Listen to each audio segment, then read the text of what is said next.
not an agenda item, I'd like to turn the mic over to Commissioner Rick Bassler. Boy, you just go right into it.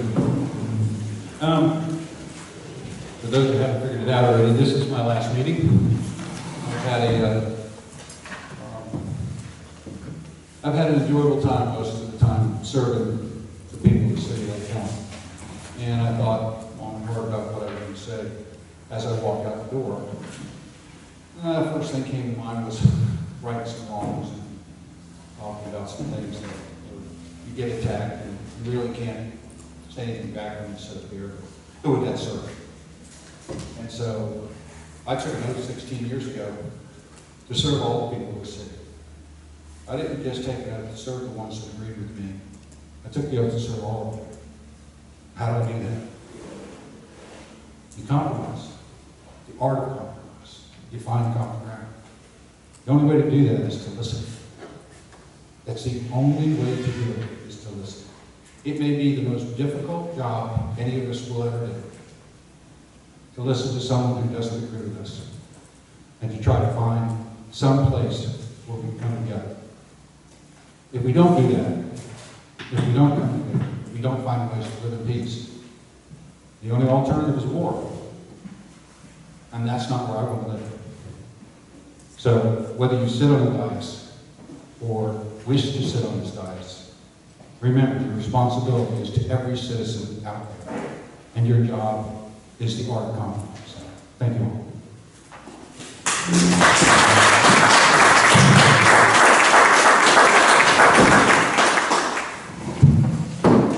Thank you, Commissioner Bass. I appreciate those words, and I appreciate the many sentiments therein. I suppose it's appropriate for me to make a similar farewell speech, although, unlike Commissioner Basso, I have to put about 5 minutes worth of thought into it. I'm really not prepared to say anything nearly so profound. It has been an interesting 2 years. It was an interesting 6 years prior to that on the commission. And I have learned a lot and hopefully done some good things. I have tried in all good faith to move the city forward and do what I could in that regard. I thank you all for those times in which you've helped, and I understand there's times when we've been on different sides of ideas, and I understand that completely. And I appreciate your being here, those of you that are here tonight. I appreciate the city, those who are here spending their lives here, and their treasure, and their love, and this is a good place to be. We're just trying to maintain the streets, and that's a worthwhile endeavor. Also take as I said a minute ago, a point of personal privilege, and say farewell to my mom, who was also a lover of Lake County. She has moved on from this life and is looking down, and I think it's the first meeting since I've been married that she's attended. So, hi Mom. And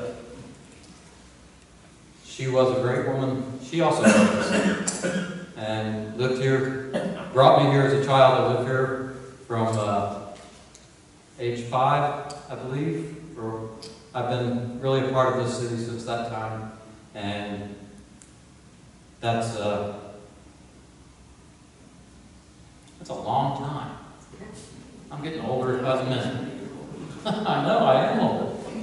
Now, this is a good place to be. I'm glad to be here. I will probably always be here. So, thank you for the time serving here on this board. Thank you, fellow commissioners, for what? I'm not going to let you talk. I'm going to talk. Yeah, putting up with me. I understand. But thank you for serving with me, and thank you for being up here, being a part of the city. It's no small thing to take that oath and to sit up here and to carry it out faithfully.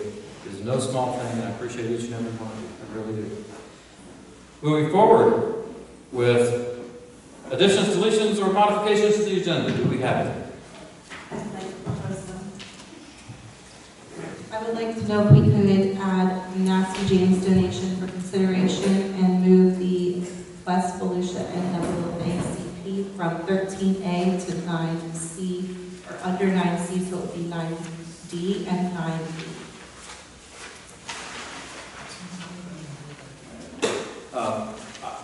Well, actually, hand it back to her, because I didn't quite catch. You want to move what to where?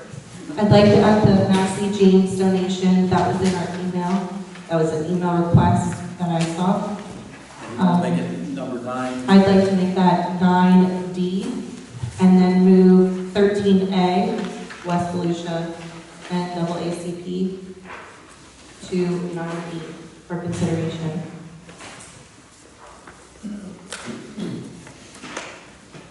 Okay, so 9D is Master James, and 9E is the WACP? Yes. Okay. Without objection? Is that okay? Mr. Evans? I would like to add a discussion on conservation property.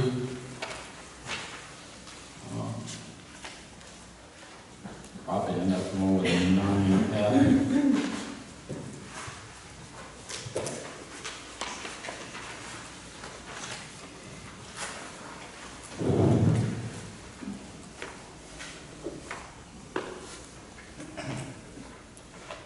Without objection, that is added.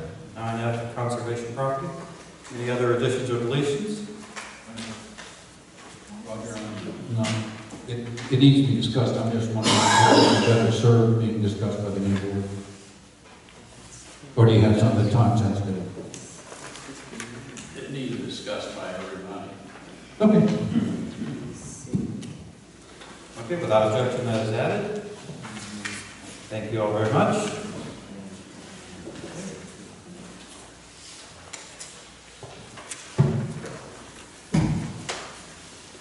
Item 5, approval of minutes. Do I have a motion to approve the minutes as presented by staff? Mayor, I'm just going to add 2 items. Oh, to, You send it? yes, sir.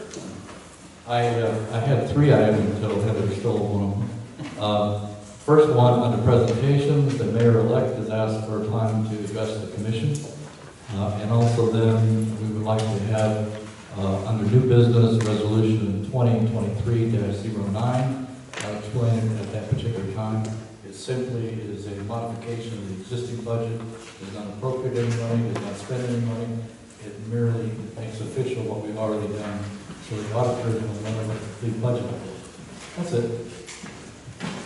Which number did you say to add? It'll be new business, and it'll be at the end of new business, so It'll be 9G. 9G, yeah. 9G will be resolution 2023-09. Correct. Where do you want to put it on the Burton's request? I'm sorry. You want to put it under presentation to the commission, which is item 6. Yeah. But the, yeah, item 6.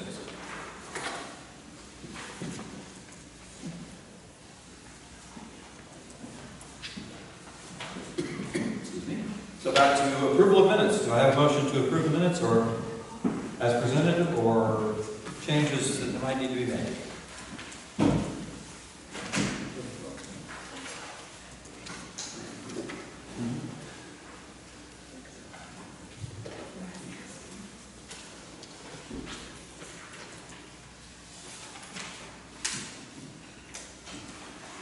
Make a motion to approve. Have a second? I have a motion and a second to approve minutes as presented. We're taking a little bit longer look at them this time. The ones that were in our packet were not correct. We didn't get the right ones included. So they were on the dais this evening. We doing a quick scan just to make sure. So I have a motion and a second to approve the minutes as presented. All in favor say aye. Aye. Any opposed? Nay. Motion carried unanimously. Item 6, presentation to the commission. Mayor-elect Burton, the floor is yours.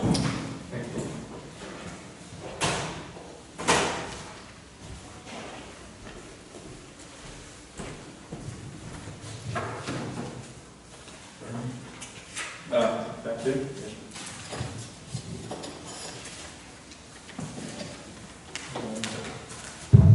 First one's here.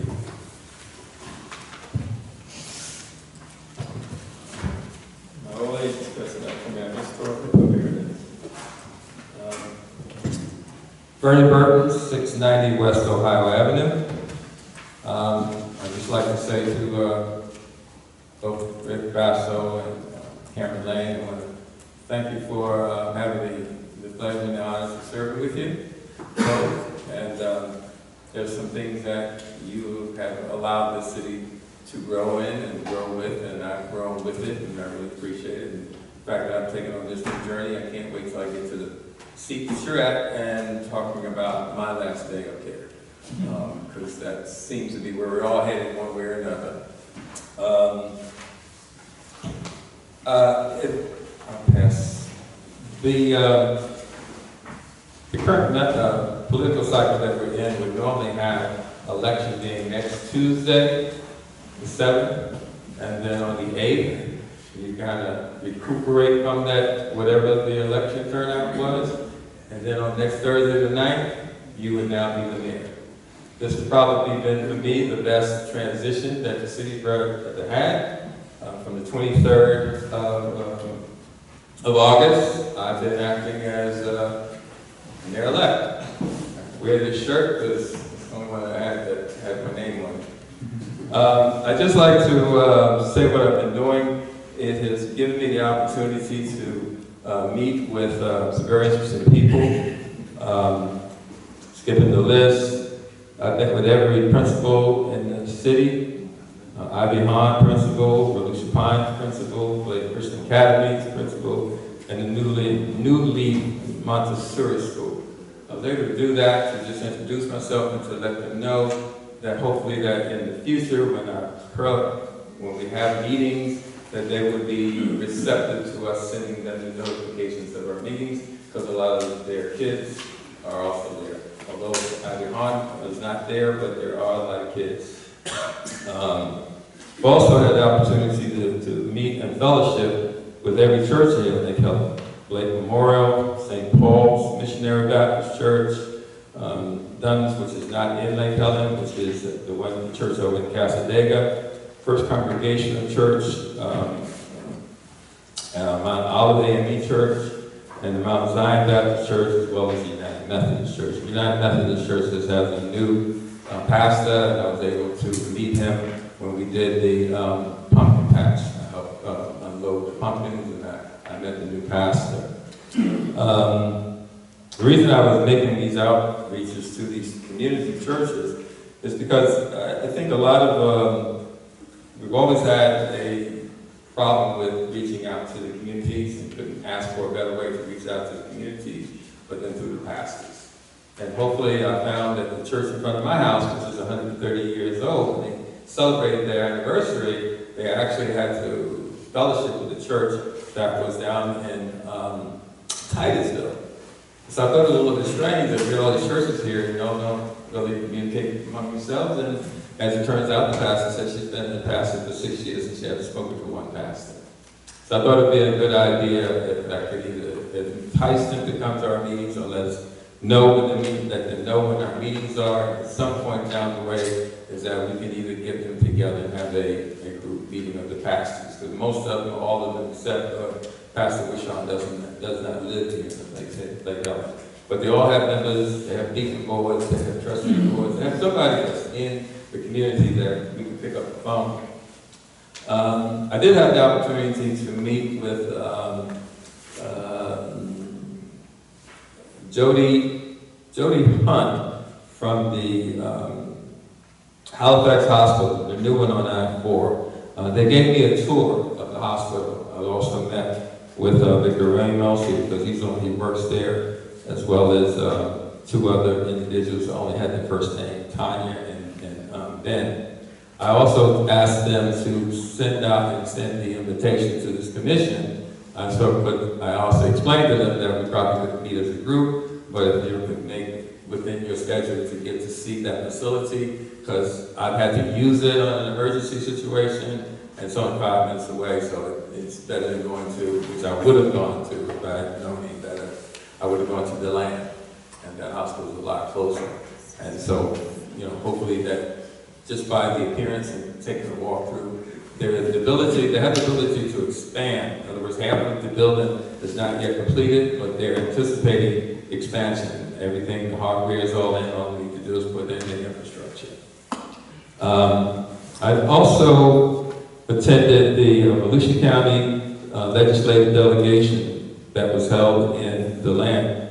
The state reps and state senators come to DeLand. They're the ones that are representative of our community. Instead of us going up to Tallahassee, they came to us. And so we had an opportunity to meet with them. I said we had a meeting opportunity. I was just there as a spectator, but I did get a lot out of that meeting. As a result of that, I also had on the Zoom meeting, I attended the county-wide advisory meeting by Zoom concerning the Live Local Act, which is State Bill 102. That bill has basically taken a lot of the ideas that, as far as affordable houses, those units that are going to be proposed, that are proposed at the Audemars, 348 units are going to be proposed there. But there's some oppositions to that we might need to take a look at. Some of those things basically can impact our cities negatively. So rather than just to have it, you know, they put the bill together pretty much at the last minute, and there's a lot of pieces of it that we might need to take a look at. The manager of DeBerry conducted the meeting because he's got 900 acres that could be very negatively impacted by this initiative. So just to keep because we do have that on our agenda, it may pay for us to know what exactly, you know, we have to get what we're getting into. I did contact Rick and Lee about because the handyway, on both sides of the handyway, when it rains, it floods. There's these big pockets of water that was there, along with the gas station. There was a big hole there. So Rick explained to me, and I spoke to Lee, and he kind of told us which part of the road that was ours, and we got it fixed. They got it fixed, so you can add that to your list of Rick. I didn't see that on the list of getting it fixed, but good on you for that. The last thing I'm going to get to is the Creative Arts Cafe with the ECHO grant. The reality about ECHO grant is that program is 19 years and 8 months, and then April of 2024 will be into the 20th year. When it goes into the 20th year, we'll diminish at 1% a year, so that the last 20 years of it should just eliminate the debt.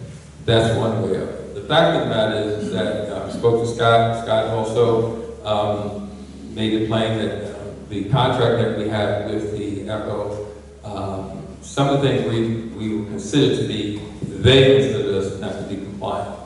By not being compliant, that means that they could call for the repayment of that loan.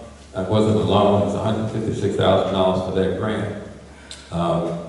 I've spoken to Alan. I met with the former director, Brad Burberry, and Kendra Hyde. Did I pronounce it wrong? Burbaugh. Huh? Burbaugh. Thank you. Burbaugh, B-U-R-G, and Kendra Heisley. We had a very good discussion to pretty much give us their take on it, and all the people that I've spoken to that have had some input to the original Creative Arts Cafe kind of think that we might be better off just paying it off. It's $156,000 and tried to ask them, but because the program is in the 20th year of a 40-year program, which normally these programs are now, they're given them out for 20 years. They kind of hedged because they said, well, you know, we weren't completely compliant, so we may have forfeited that. I don't agree with that. I think that the fact that we have been able to hold on this long, that because of the type of program, this is a youth program, nobody wants to get in the headlines of having a a hissy fight over a team center, team program. And so I think there is a way that we might come up with some sort of a compromise that we could either, I even brought up the idea that maybe we could even, if it's $156,000, that we didn't have to pay it all at once. Maybe we can pay it over a period of time. But it will at least give us the opportunity to be able to utilize it for the city's best advantage. Now, giving props to the gym, because I did speak with Alan, part of what they were pointing out is things that we were deficient in, but things that in their best interest or in their best effort, they listed a lot of things, the gym did, but the things that the grant required, not all of them were on that list.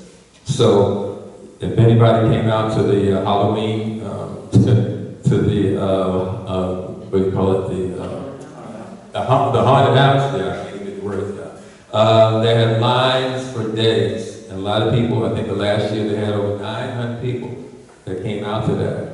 So we're providing community service, and no one knows Lake Helen like Lake Helen thinks, although the county gave us the money, and they want to tell us how to spend it, and if we haven't spent it correctly, they have the authority, if we don't pay it off, to make us, to bring us into a situation. I like what Scott said, that, you know, when he redid the program, I won't say the program, when we got the ECHO, we were the managers of the program, the managers of the ECHO. And over the course of the years, because of the lack of numbers that weren't available, kids were not, the numbers weren't there, and we weren't able to keep up with the program. And actually, the grant, the county did pull out the rug from underneath us, because what they did, we did have a youth salary there. There was a program that had people that were on payroll. They took the money away from the program. So how are you going to run a program if you don't have people? If you can't volunteer, you can't pay for them. So the bottom line is that the fact that they have now got to the place where I think that we could do something with the funds that we have available. Of course, it would be also something that at the new board, the new commission, that we would have to come to that conclusion, that if this is what we want to do. But I'm just opening up a door, I'm just knocking on doors, I'm playing the role of the new kid on the block. I'm just saying, well, you know, what's happening? I just got here, what are you doing? So they tell me what they're doing, they tell me what we're asking for, so there is that possibility that we can open up an avenue. My initial thought was going over there was because of our Boys and Girls Club. We've got 83 kids in that building right next door to the Creed Arts Cafe. 83 kids that are crammed into a program that they're doing it, they're very efficient, they're very effective with it, but we could use that extra space for something else. Even just to get them in there. I thought there was a possibility that because the program had directives that may have been able to be fulfilled by the Boys and Girls Club, that we can integrate it. But I don't think that's going to work because, for one thing, the Boys and Girls Club are very protective of our kids, and you have to have clearance before you get around our kids, so we don't mingle our kids. We keep control of that, so the part that the ECHO grant would require, but that the building would have to be open to the public, and that may be something that we have to look at if we try to keep it. So we have options. I'm just going to end on that and say that this has been probably the most effective way to transition. I've used the title of mayor-elect to its extreme. I don't think any place, we won't be able to do this ever again, but it might be something that we can consider, because since the 22nd of August, I have been the mayor-elect, and I've made my face available, and I've just made sure that people know that Lake Helen is doing some things, and hopefully that we can continue keeping the best side of us, because all of us got two sides, and so if we can keep the best side, shiny side up, the dirty side down, I think we could do a lot for the city and as well for the community. Thank you. Thank you, Mayor Vernon. Appreciate it. Vernon. Thank you. Okay. Next on the agenda is the consent agenda and the October bills paid report. Do I have a motion to approve?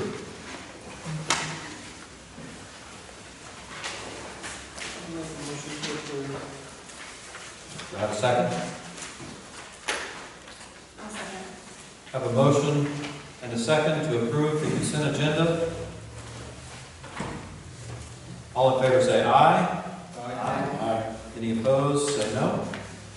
Motion carries.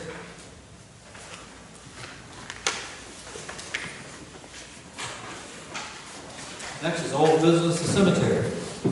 Mr. City Administrator, I'll turn it over to you for an update. Thank you.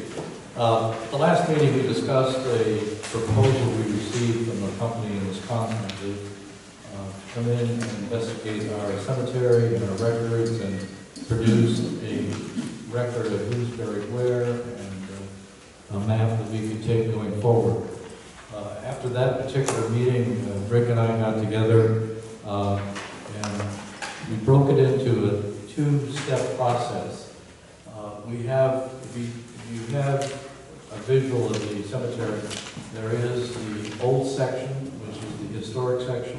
You have the western portion, that is the new section that has very few, if any people actually buried in it. So we decided what would be best is to start fresh with the new section, have it surveyed by a land surveyor, broken into the plots as the map would have, but is not yet identified, have monuments set, and begin records for that particular section from day one.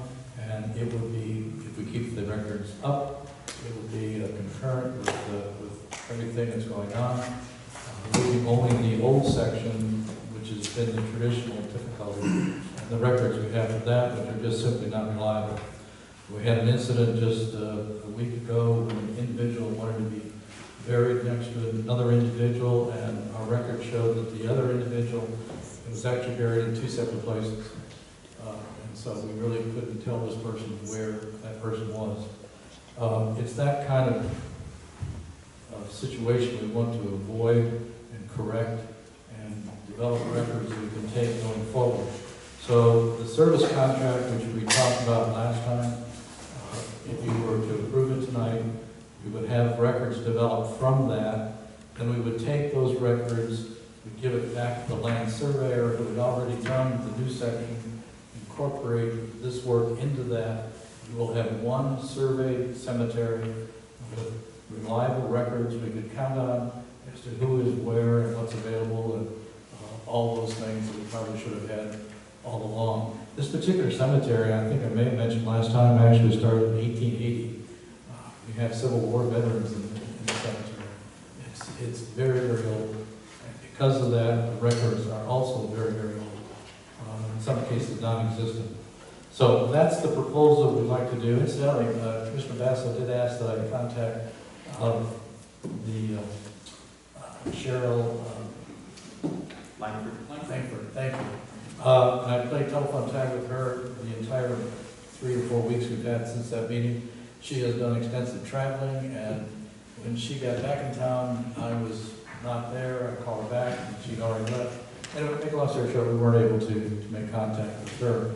And the question was, are there any other firms that do this kind of work? We went back, Dominique had done a Google search for companies that do the review of historic records and old cemeteries to come up with reliable records that we could take going forward. She could not find anybody. I've asked Roxanne to replicate that work. She did, and she could not come up with anything either that would be anywhere close to the type of work that this particular business does. Now, speaking of this business, though, you did have a service contract. It's in your agenda.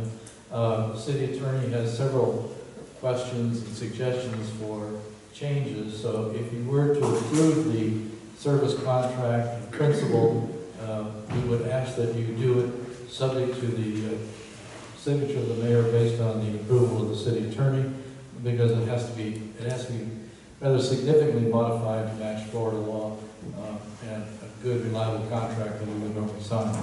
So that's number one. Number two is the survey. We went out for competitive bids. We contacted 3 companies. One of them did not give us a bid. 2 did. We took the low bid, and it was $9,000 to do the the new section. So we would like to proceed with both of those. Survey, with land survey, the new section, get that laid out, monument set, and we can bury people in there with absolute reliability until we can straighten out the old section, get the old section fixed with the service contract, and then land survey that. And at some point, hopefully in the not too distant future, we'll have a cemetery that has reliable records and has monuments laid out as to where each plot is and who is or is not in any particular plot.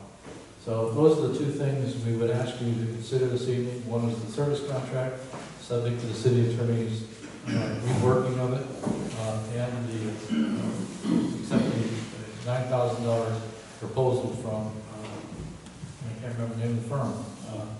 It's a local firm, I can't remember. To actually start the land survey of the western portion of the new portion.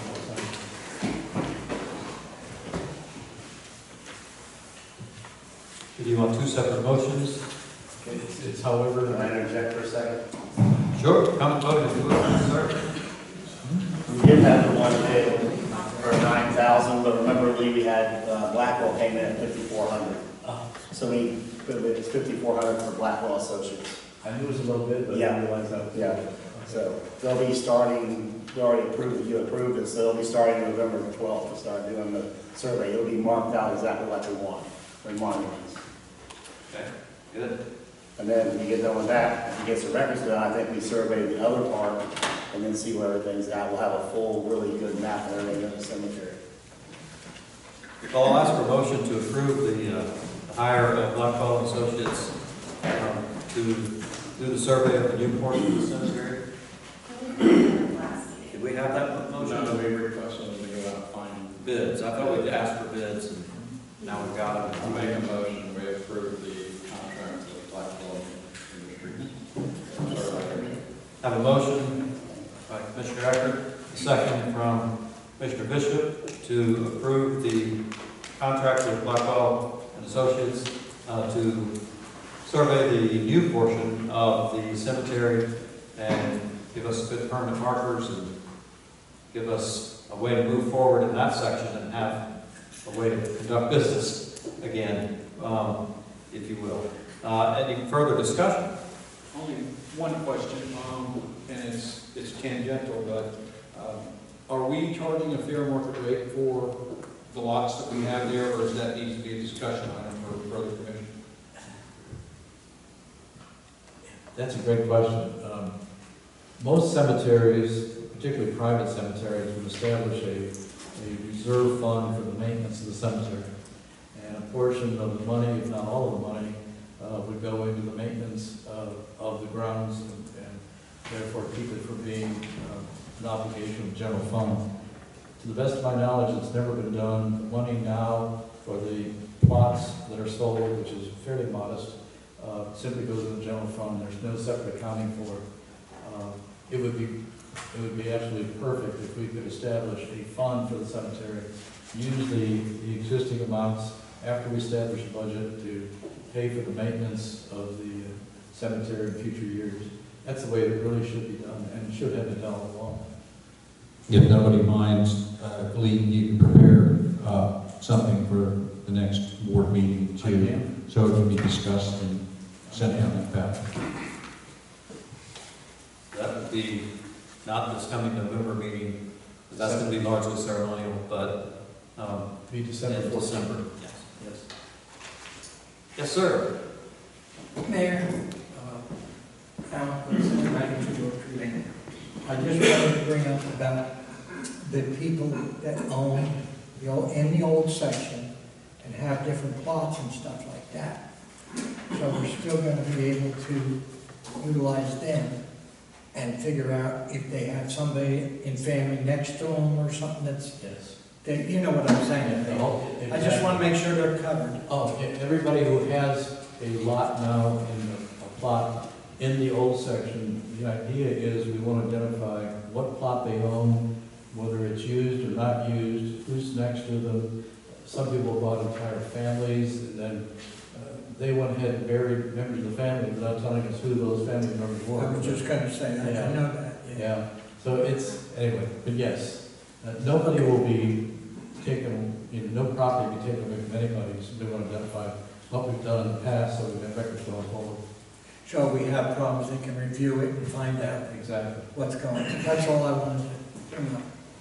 Thank you. We have a motion and a second to approve that contract with Blackwell Associates. Any further discussion? All in favor say aye. Aye. Any opposed say no. That motion carries unanimously. The next question is on a service contract with, I don't see the name of the company. It's a cemetery updating services. Wow.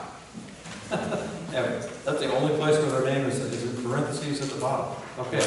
A contract with cemetery updating services. Do we want to move forward with this contract? I'll entertain a motion. I'll make a motion to approve. I think it needs to be done in concert with the other one, and it all needs to be done. I just have a couple of questions about it. Yeah, I think what Lee brought to our attention already, that the city attorney has questions on the contract, and that would be approving this in concept, and then he will, I assume, either bring back or just make the corrections in the contract that need to be made. But I'm not sure these are the same concerns, because I'm looking at this, I'm looking at this contract, and it plainly states that most of their work is going to rely on the accuracy of our old maps and markings and everything. If we had all of that, why would we need them? It relies on our records, but it also relies on an actual examination of the physical exam. These people actually come down and spend probably 2 weeks in the cemetery with us, and they know cemeteries. Cemeteries have a tradition on how people are buried, where they're buried, in what manner, etc. That I was totally unaware of, quite frankly. So are they going to use ground I'm sorry. radar and find out? We can tell if it's used or not used, yes, but we can't tell who's there. Well, yeah, I get that. And I think that the case, and Rick knows it because he brought it to my attention, I think that particular one where one would be buried next to somebody, and we had names written in on 2 separate locations where that person was. Now, if there are other records that may be available to us that we could go in and identify, well, yes, it's in this one, and it's not mentioned at all in the other one. We have shoeboxes full of records. Yeah, could we do it ourselves? Probably. Could we do it as well? Certainly not. And it's just that we need to bring it into the 21st century. Oh, I am all totally on board with that. I just wanted to make sure that they weren't just relying fully on our old records and markers, because that's not going to get us anywhere. Ricky has more stories, but apparently he's been worried about this situation for a lot longer than I've been here. And he can give you some stories that curl my hair, Right. And then I second the motion. Mayor, I'd just like to make a little suggestion. If Roger could be involved in that, that would be great, because he has spent a lot of time with our Legion, working those areas, in the old areas. And if there's anybody that knows different things in that area, I would suggest if we could get Roger tied in when those people come down and ask Roger to be involved in that, I think it would make a big, big difference. Thank you. That's a good suggestion. Did you? I have a question.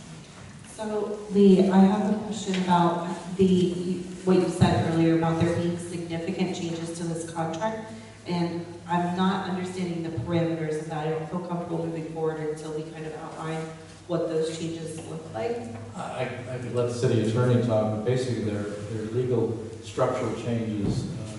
For example, we automatically attach to every contract we have, it's called the standard conditions. It's 121 different paragraphs of things we put in for our protection. That would have to be added to it. You want to talk about what you want to do? I have to look back to the memo, but I remember the first thing was I couldn't find out that this entity was actually a legal entity. So you should always start with, you want to make sure you can contract with an entity that actually exists. And I was unable to find, so I got to make sure this entity exists.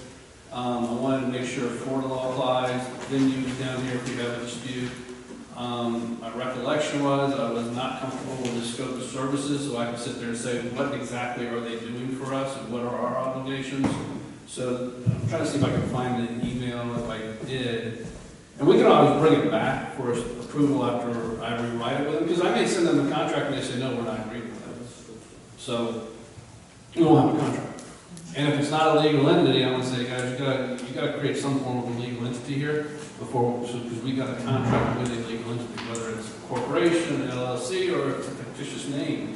And you're the sole proprietor operating under a fictitious name. We gotta have it right. They're not from Florida, they're in another state, I think Minnesota or something like that. So I can't remember all of it. It's, I guess it's what you would expect for a contract written by someone who's not an attorney. So it's going to be rewritten quite substantially. Maybe they like it, maybe they don't, I don't know. But there's just a lot of things in there that need to be in there to protect the city. So probably the better thing to do, I can't remember what those were. We'll just if you think the last time we spoke, I said prove it a concept, and then I can go take the concept and get it into a legal document that I'm comfortable with, and we'll just bring it back. That's fine. Another thing that I was curious about is that it talks about having flash drives of records and maps, and but it does say that program software is not included. Are they also going to be selling us software? No, which is what everybody else wants to sell us. No, we don't think we have the need for software. We only have one cemetery. It's not that large. We're a small community. Our manual record should be sufficient as long as they're accurate. So no, there'll be no software involved. In many ways, the manual is very nice. It's you can't hack a manual map, but it would be nice if perhaps we did set up a way to back up those records, whether it's just a nice photo of the map once a quarter or something. We'll digitize them.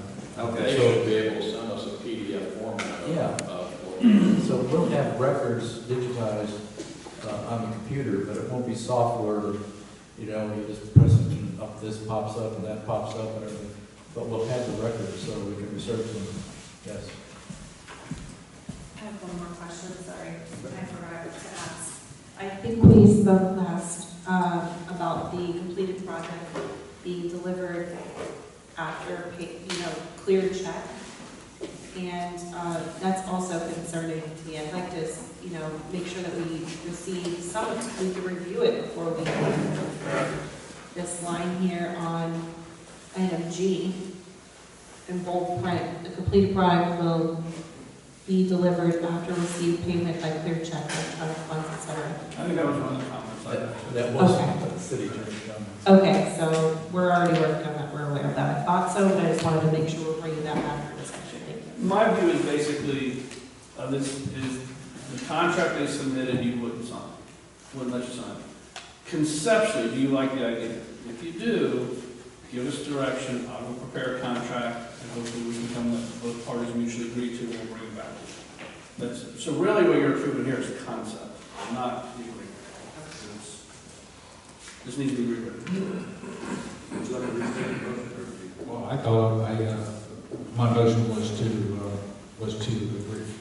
agree in concept. Okay. And let the city do that. I'd also suggest to Lee that you continue to try to get a hold of Cheryl Mrs. Lamb, yeah. and see if she knows these people. Yeah. Now, she's not in the cemetery business, she's in the funeral home business, but she knows them all. So, I know. and her family's been in it for a I while. tried to query her staff too, but her staff deferred to her. Right. And she just wasn't available, but I'll be fine. Okay. If you don't mind, I can reach out. I saw her last weekend, so. Okay, please do. Yeah. I'm not making much headway. All right.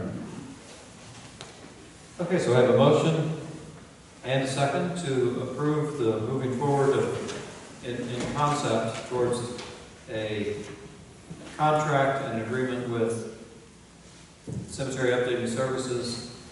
And is there any further discussion? Hearing none, all in favor say aye. Aye. Any opposed, say no.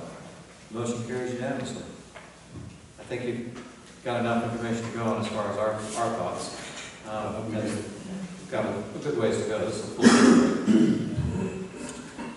Thank you. Next is new business. Mr. City Administrator. We have an applicant for the Historic Preservation Board, Mr. Angelo Rotondo. You had the information in your packet on his resume and credentials. He is a contractor of long standing in the community, not necessarily this community, but the general area. We think he'd be a great addition to the Historic Preservation Board. The board currently has 2 vacancies, one regular, one standby. This would fill the regular slot in the board. So we are hoping to approve. Thank you. Is Mr. Rotondo here? I was hoping you were he. Would you like to stand up and say hello? Hi. Thank you very much for being here. Thank you for putting your application in and for being willing to take on this task. That's very much appreciated. I'll say all of that before we start to tear you apart now and decide whether or not to let you. No, it's generally not a tear apart. Do I have a motion to approve Mr. Rotondo? I'll second. I have a motion from Commissioner Ackett, a second from Commissioner Rutledge to approve Mr. Angelo F. Rotondo for the Historic Preservation Board. Is that right? Yes. Any discussion? Hearing none, I'll call the question. All in favor say aye. Aye. Any opposed say no. The motion carries unanimously. And again, thank you, sir. Appreciate it. Round of applause.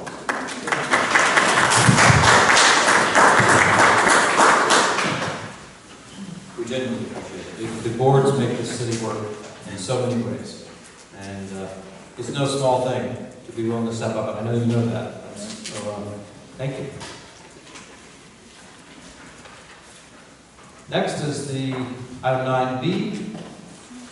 Mr. City Administrator, over to you. Thank you, Mr. Mayor and members of the Commission. We have a contract for you to ratify this afternoon, this evening. This particular process started in 2021 with our police officers, the 5 of them coming together and asking to be represented by the National Association of Government Employees, Local 5000. They went to PERT, which is the Public Employee Relations Commission of the state, which regulates the unionization of government employees. And maybe the best way to explain what this contract does is, right now we have the personnel policy adopted by the Commission, and that applies to all of our employees on how they behave, on how they act and time, all those things that deal with personnel issues.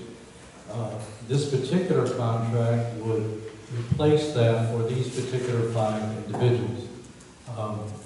The individuals now will be guided by what you would ratify this evening, and everything in the contract would be specific to that group, those 5 individuals. Now, it does create some awkwardness from time to time. As an example, if you wish to modify a fringe benefit or a directive or something with the personnel policy, it would not necessarily carry over into this contract. This contract would then have to be renegotiated to include that. Conversely, if there is something that is added to the personnel code, as an example, it wouldn't necessarily carry over either. It would have to be renegotiated. So instead of having 2 personnel policies, you'll have, or excuse me, 1, you'll have 2. And it's not that difficult if you have an understanding group that is very city-oriented. Certainly our police department is. So it should be an issue.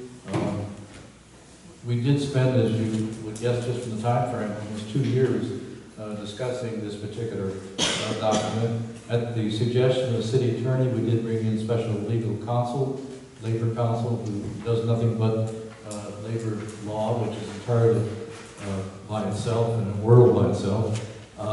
And interestingly enough, after the contract was finalized, at least as far as the two labor lawyers are concerned, Scott did review it and came up with a rather significant issue, which we had to resolve at the last minute. That issue being that our charter provides for the city commission to be the final arbiter of personnel matters. And this particular document, up until we did a memorandum of understanding, really was more awkward and not having the commission involved in the process. So now we have done a memorandum of understanding, which basically says the union and the city agree that the interpretation of these two particular sections, 13 and 14, will be as follows, which does give the commission, if an employee wants to, the final say would be with the commission. So it's an issue having to do with the negotiating sessions, and is based on labor law at the federal level. The state has its own labor law involved, and then you come down to our charter, which is in effect a state law itself. So it just makes it that much more fun. But we got through it. And anyway, so it's recommended for your adoption. Did you say something? No. Okay. Basically, what it basically says is, if there was, if there was a form written for how most cities operate without the commission being involved in termination. So we had, when I read it, I said, well, because it stopped, once a decision was made, it would include termination. The appeal ended with the city administrator, and then it went straight to arbitration. I said, you can't stop with the city administrator, it's got to go one more level. And I think what the MOU basically says is, once you decide to terminate somebody, they don't have to go back through a process to go straight to arbitration.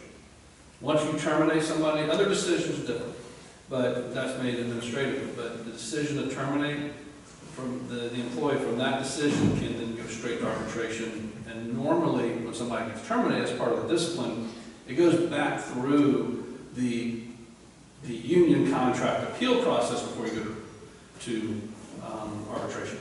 And that's just, as I understand it, cut out to say, if the commission decides you're terminated, why are we going to go back through this whole process again to ultimately come back to them? Just go straight to arbitration.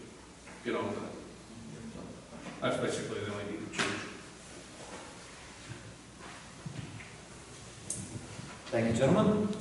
We have before us the contract. Do I have a motion concerning said I know contract? we approved the MOU too. So that would also, you're approving the contract and the MOU. Okay. Do I have a motion? I'll make a motion to approve the contract and the MOU. Do I have a second? Second. I have a motion from Commissioner Rutledge, a second from Commissioner Eckert to approve the contract and the MOU relating to it. Is there any discussion? Is the union negotiating team happy with what's presented before us? They approved it. Yeah, they ratified it. Well, I wanted from them, were they happy? I see a bunch of smiles, so they must be happy. I'm told it was ratified by the union unanimously. Not happy, don't approve it. Any other discussion? And by the way, I haven't seen any that's unusual for a meeting like this, but if anybody wants to address anything that's on the agenda, we have yellow and blue cards to be filled out. This is definitely the first meeting I haven't had a little stack of them in front of me, so it's a little disconcerting. Like I've come to the wrong place. Mayor, if I could just say one thing, I've said it before Yes, about sir. the union, just understand for you, and Rick, it's not going to matter, Vernon hearing this, Lynn hearing this. Now there is a process, a legal process to negotiate changes to the contract. And that legal process does not mean go to y'all. There's a process you go through. So that's very important to understand that there's going to be a time and a place to negotiate the changes to the union contract.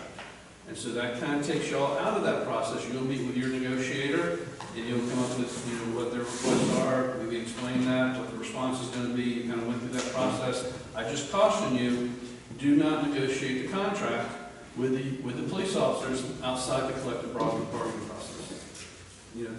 They wanted the collective bargaining process, they got it, let's follow it. So that's just very important for this commission to understand. Jugo, it doesn't, not gonna apply to you, but there is a collective bargaining process they need to follow. And we need to follow both sides. Yeah, I know Lee also mentioned comment about PERC, the Public Employees Relations Commission that the state has. Mm-hmm. They also offer classes for legislative bodies, municipal leaders, that they can take to understand the process of contract negotiations. It's a very good suggestion.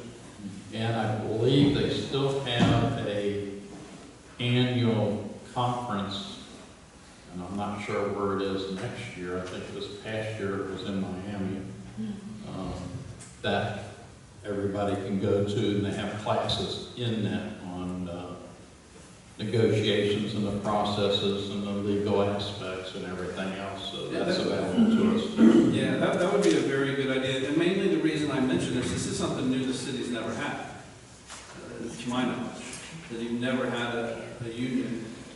I think there was a union designated a long time ago, but I don't think it was ever active. So this is really the first time we've had a union, we've been active, we've gone through the collective bargaining and have a contract. So it's not something this city is used to dealing with. And that's why I mentioned it. And I think Roger's suggestion is a great suggestion, that the city ought to try to make that videos or whatever available for everybody, just so you understand the parameters of it, and everybody coming in as an elected official understands the parameters of it. It's just important to know. Very good suggestion. Any other discussion?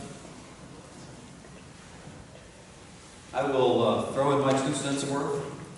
This is not personal to anybody.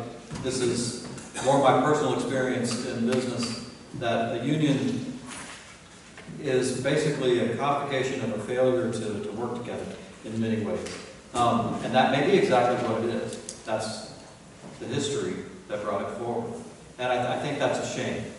Not shame on you, I don't mean it in that respect. I mean, it's a shame that we got to a point where we needed to come to a union to try and resolve our issues. I understand it's a very common thing nowadays, but my personal experience has been that it complicates things and degrades things more than it helps things. And I hope that will not be the case. I really do.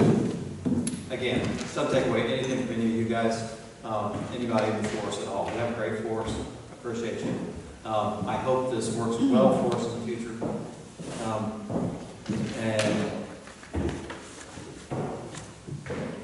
And like I said, I really do hope this works well for us in the future. And that's just my 2 cents worth I want to throw in during discussion. So now, I will call the question. All in favor, say aye. Aye. Any opposed, say no. It does carry unanimously. We have an agreement. Hallelujah.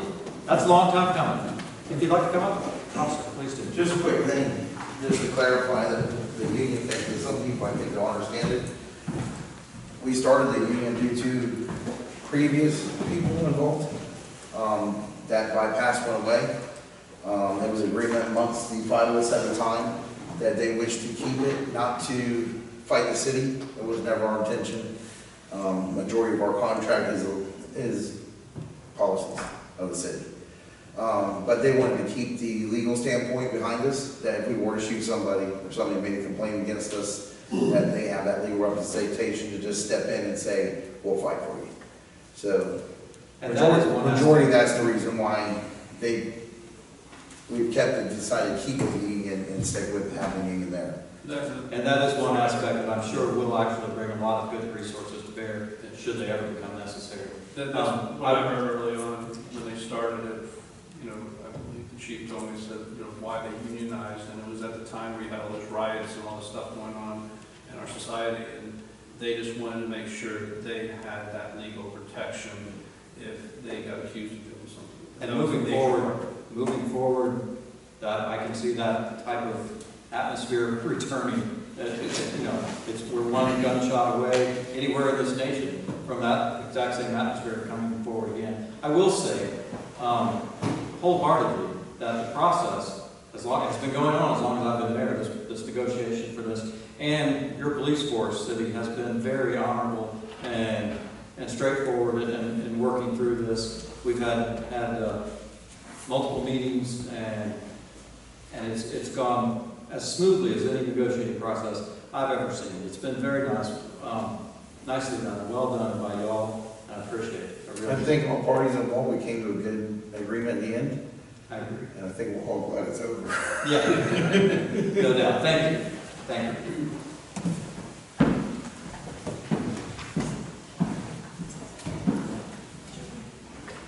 Next is item 9C, agreement to contribute to the bridge. Mr. Administrator. Mr. Mayor, members of the commission, as you're familiar with the bridge, it's an organization that's really sponsored by the city of Milan in cooperation with the 15 other cities within the county. And they do a number of very excellent services from feeding the hungry to finding shelter for the homeless, finding jobs for the unemployed. They've asked each of the 15 other cities, including this city, to contribute over a 5-year contract, $1,500 per year, and that's the reason it's placed on this section of the agenda, because it is a continuing obligation, although, as the city attorney would tell you, your actions in agreeing to this would not necessarily obligate any other commission that follows. Anyway, this is the same amount that we were obligated to give and did give for the previous 5 years when they were first starting up the bridge. And so we've not increased the request, left it at $1,500. I'm asking that we obligate ourselves as much as we can for the next 5 years, $1,500 per year. Make a motion to approve. If that motion could say motion to approve subject to future years' budgetary appropriations. Make a motion to approve. Subject to future budgetary appropriations. Have a motion from Commissioner Basso, a second from Commissioner Eckert, to approve the payment of the bridge based on future. Future budgetary appropriations. Future budgetary appropriations. I want to say it nice and good for the recorder here, so it'll be easier for staff. Any discussion?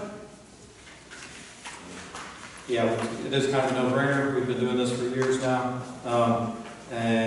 So without beating it to death, all in favor say aye. Aye. Any opposed, no. Motion carries unanimously. Item 9D, Mr. Administrator, is Massey James. Yes. Yes, I talked to Johnny today. Apparently there was some confusion. You recall she stood up in the audience at one of our meetings at Ivy Pond and was waiting for a check that she thought was forthcoming. I talked to her today, and she is requesting $3,000. We have $8,000 originally appropriated. This particular donation and the one that will come in a few minutes would obligate $2,000 of that $8,000. So what I'm trying to tell you is you have money available if you wish to do it. Massey James is well known in the community, serves innumerable families within the area on all sorts of fronts, from food to activities, and you just have to talk to John a half hour to be impressed by what she does out there. So anyway, that's the question. Are you willing to donate the $3,000 per the request of Johnny? And refresh my memory, if you will. We voted on this before. Did we vote on it and then just not issue a check, or how did that? I don't know if we voted on it. We could not find in the minutes that we actually voted on it. It may have been one of those things where it just was brought up, the commission brought up, and we simply didn't record it. We found a obligation in 2021 of $5,000, and that was paid to her, but we didn't find any in subsequent years, any obligations. But we did send 3,000 after the 5,000. We just said 3,000, and we sent 2,500 additional after that. So she has gotten annual donations. I cannot explain why the commission didn't approve the 3 and the 2,500. I'm sure you would have, but I don't know why they weren't in minutes. So now this, we're, yeah, this is 3,000, and this one will be in the minutes when you approve it. okay. Do I have a motion? I made that motion. Have a second? A motion from Commissioner Eckert, a second from Commissioner Rutledge to approve donation to Matthew James Community Center of $3,000. Are we all clear? Okay, I'm just playing. Any further discussion? It was discussed, it was budgeted, we need to write the check and put it in the minutes. So, because the discussion basically talked about it annual, as this city attorney reminds us, it has to be done every single year. Right. For that whole budgetary constraint thing. Right. Very well. Any further discussion? All in favor say aye. Aye. Any opposed say no. Motion carries unanimously. Item 9D, NAACP, Mr. City Administrator. Once again, Mayor and members of the Commission, we have a request from the West Volusia NAACP to make a donation to their organization, their Freedom Fund, it's known as. We have never, I know of, given to this organization in the past, but that doesn't mean we shouldn't. It's simply a request, and I know very little about it other than they had a banquet in August that we were invited to. Didn't get the invitation until late. We were not able to attend, but they did ask us to sponsor that dinner. This would be in lieu of sponsoring that dinner, basically. They asked for a $500 donation to sponsor that dinner. This probably would be better used since we didn't have to pay for the food. We'll actually be able to use the money for something much better. What is he going? 500. 500. Did I say 5,000? I'm sorry. No, you can. Okay. 500. So we have Mayor-elect Burton, would you like to speak to this issue? I don't know why it's so hard for me to say that. Mayor-elect Burton, I've misspoken 3 times now. I apologize. I've actually given the invitation, which was a brochure to the NAACP, is a freedom fund, but it's a banquet for scholarships. They have it every year. In the past, the city has contributed to or supported organizations like the MLK celebration that's held every year. We have it over at the march from Stetson University into Earl Brown Park. There's a 3-day celebration, and all of the cities usually contribute either from the standpoint of buying a table, or in the case of the Journal, that we buy an ad page on the Journal, and it's an advertisement. It's more like a public relations. And I think that we, as a city, among cities, we are usually the one that's missing in these types of events, but I would think that it would be something that we could, it's not that $500 was to, we're getting it late, but it will still be utilized because it's all part of our budget, and the budget is able to provide scholarships and other programs. So it is something that it's too late now to get your name on the banners, but the next year's ballot, I'd like to have the city's logo as a contributor to that, because when we march, and this is just the NAACP, this is the Martin Luther King celebration. That's different from the NAACP, which is a banquet. But I'll also just laying the groundwork for in the future when we do have the NAAC, when we do have the MLK, that the city will be somewhat responsible and would like to have you in attendance. That's the other part of it, is to be able to show ourselves at the place and, you know, to show some solidarity to our community. We're all reaching out, and, you know, I didn't mention before, but we were talking about cemeteries. I would like to also look at that idea of the super memorial, which is still not in our city, but we still have our residents buried there. I just use that opportunity to say that. Thank you. Thank you, Mayor Lindbergh. Any further discussion from the commission? I would like to throw in my 2 cents worth. I generally believe, this of course has nothing to do with the NAACP per se, but I am generally opposed to taking tax revenue and giving it to, in particular, national organizations that operate outside the city. We do have a small fund for local things. Giving to national organizations, I do not agree with, but it's to the will of the commission. But just for correction, NAACP is a national organization, but this is the Volusia County, which is a county organization that represents our county. And out of the total picture, there are statewide and national. This is county. Thank you. And they do offer scholarships to the students no matter what city they live in. They go through the schools to offer the scholarships to the students. Yes. Yes, and I'm not saying anything negative to the organization, just that general principle of mine, of not spending local tax dollars on things outside local. So I'll entertain a motion to this request for a donation. Make a motion that we donate $500 to the NAACP's fund. Is it a scholarship? The West Volusia and the West. Is it specifically a scholarship? It was, the banquet was for a scholarship fund, so this money, which was, the banquet was already passed, so it'll go into the budget for the scholarships. That's still for that scholarship fund. Okay.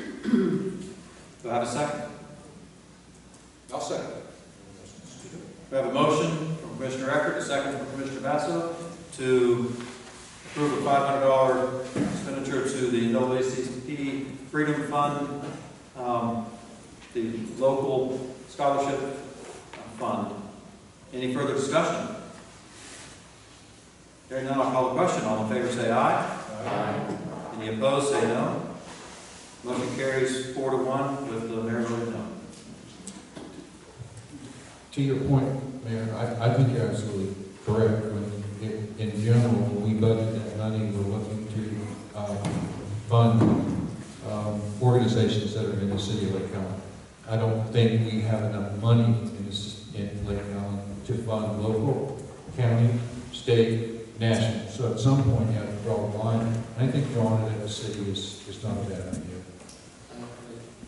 I will say one thing. I was speaking to Mayor-elect Burton about this yesterday or the day before, and he did make one very valid point.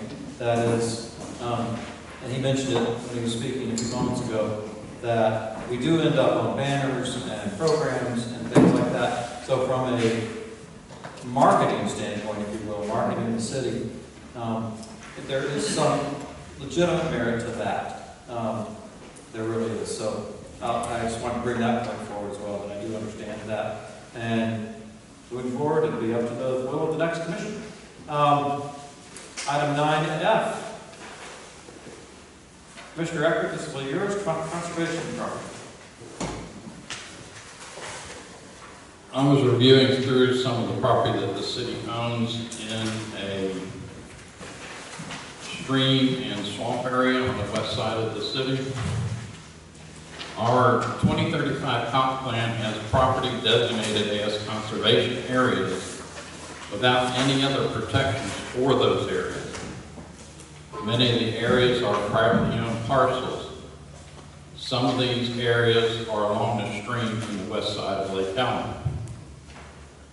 5 of the properties are owned by the city of Lake Allen and are along the stream that runs from I-4, crossing Main Street, West Pennsylvania, West Ohio, and Macy Road, ending in Lake Macy.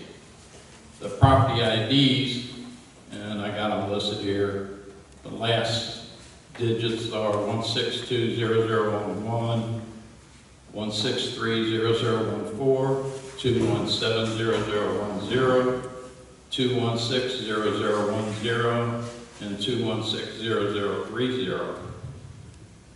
One property is adjacent to private property that we hope will also become a conservation area. The other 4 contain streams and swamp area. These properties are environmentally sensitive as water recharge area.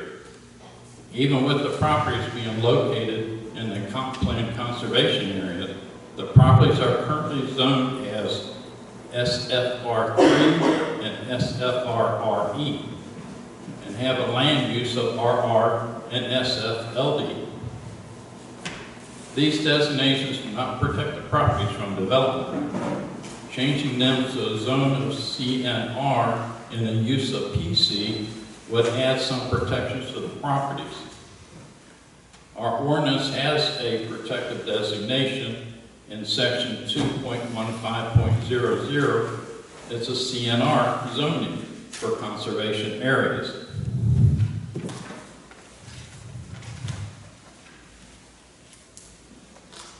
Why should we consider the changes? Well, the Florida Department of DEP encourages sound environmental practices through its sustainability initiative programs. The Lake Allen 2035 Comprehensive Plan Goal 1.4 states maintain the city's small town charm through thoughtful management of growth, provisions of community amenities, and development design. In policy 1.4.1.1, acquisition of environmental lands, the city shall continue to pursue acquisition of environmentally sensitive lands. And it will show our citizens, neighboring cities, Volusia County, and the state of Florida that we are willing to protect our streams and wetlands from the development, and that we are creating green spaces for the future. And as you can see on the map on the second page, I have the plots that I'm talking about listed there, 1, 2, 3, 4, and 5.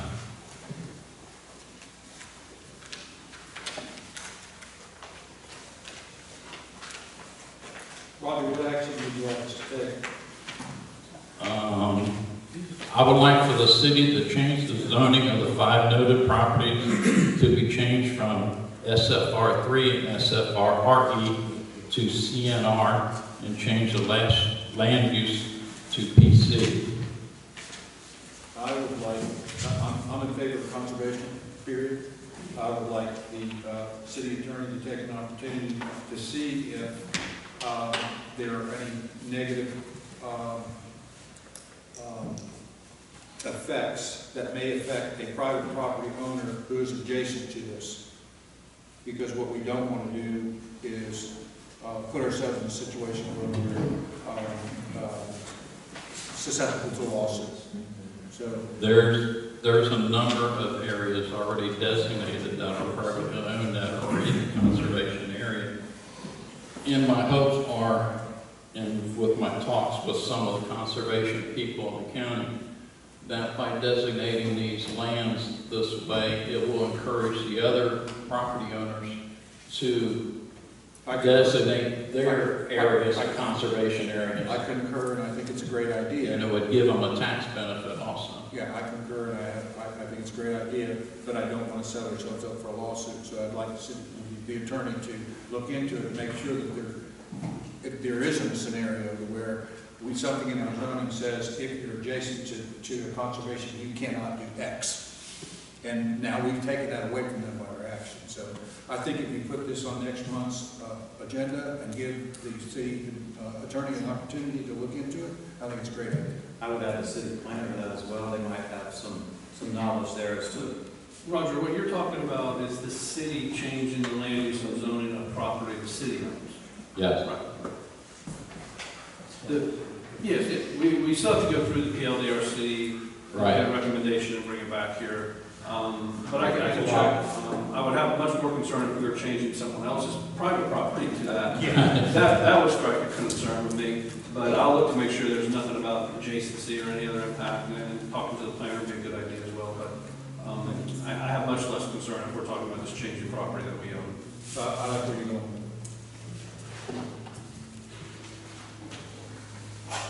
So I don't believe the commission needs to take any action at this point, but There's really nothing you can do, because it has to go all through the proper public notice There's a bunch of process. steps, I'm just getting it, in the Getting process to get it started. Yeah. sure, it makes sense to start here, because if we had What I would, what I kind of plan to do is work on it, look at it, Lee can have the planner look at it, and if we're good with it, just take it straight, not come back here, take it straight to the planning board, get their recommendation, and bring it back to you. Start the notice process. There's no reason not to do it. It's city land, we obviously weren't going to do any development on there, and put it in that designations. I can't think of any harm to it, but I understand exactly what Rick is saying. But assuming there's no potential impact to adjacent property owners, we just go ahead and start the process through the planning board and bring it back to y'all. Because we'll have to amend both the comprehensive, the future land use map, and the zoning, so there's going to be 2 ordinances. You know, on the right side of, or on the east side of the properties is the right-of-way for Summit Avenue that would continue from Pennsylvania down to connect to the section behind the cemetery. Okay. So those right-of-ways are already owned by the city. This will be just on the west side of the property. But on land that the city owns too. Yeah, it's all land city owns. Very well. Thank you, Commissioner Eckert. Item 9G, Resolution 2023-09.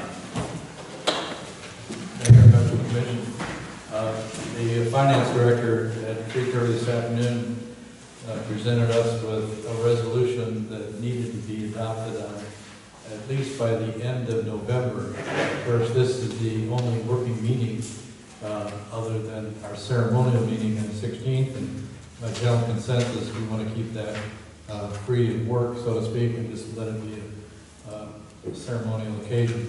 So we brought it to you, it's very late, but I'm happy to report that it does nothing.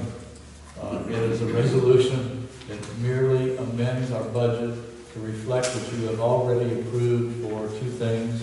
One is for hurricane debris, and the other is for Macy Park for the playground.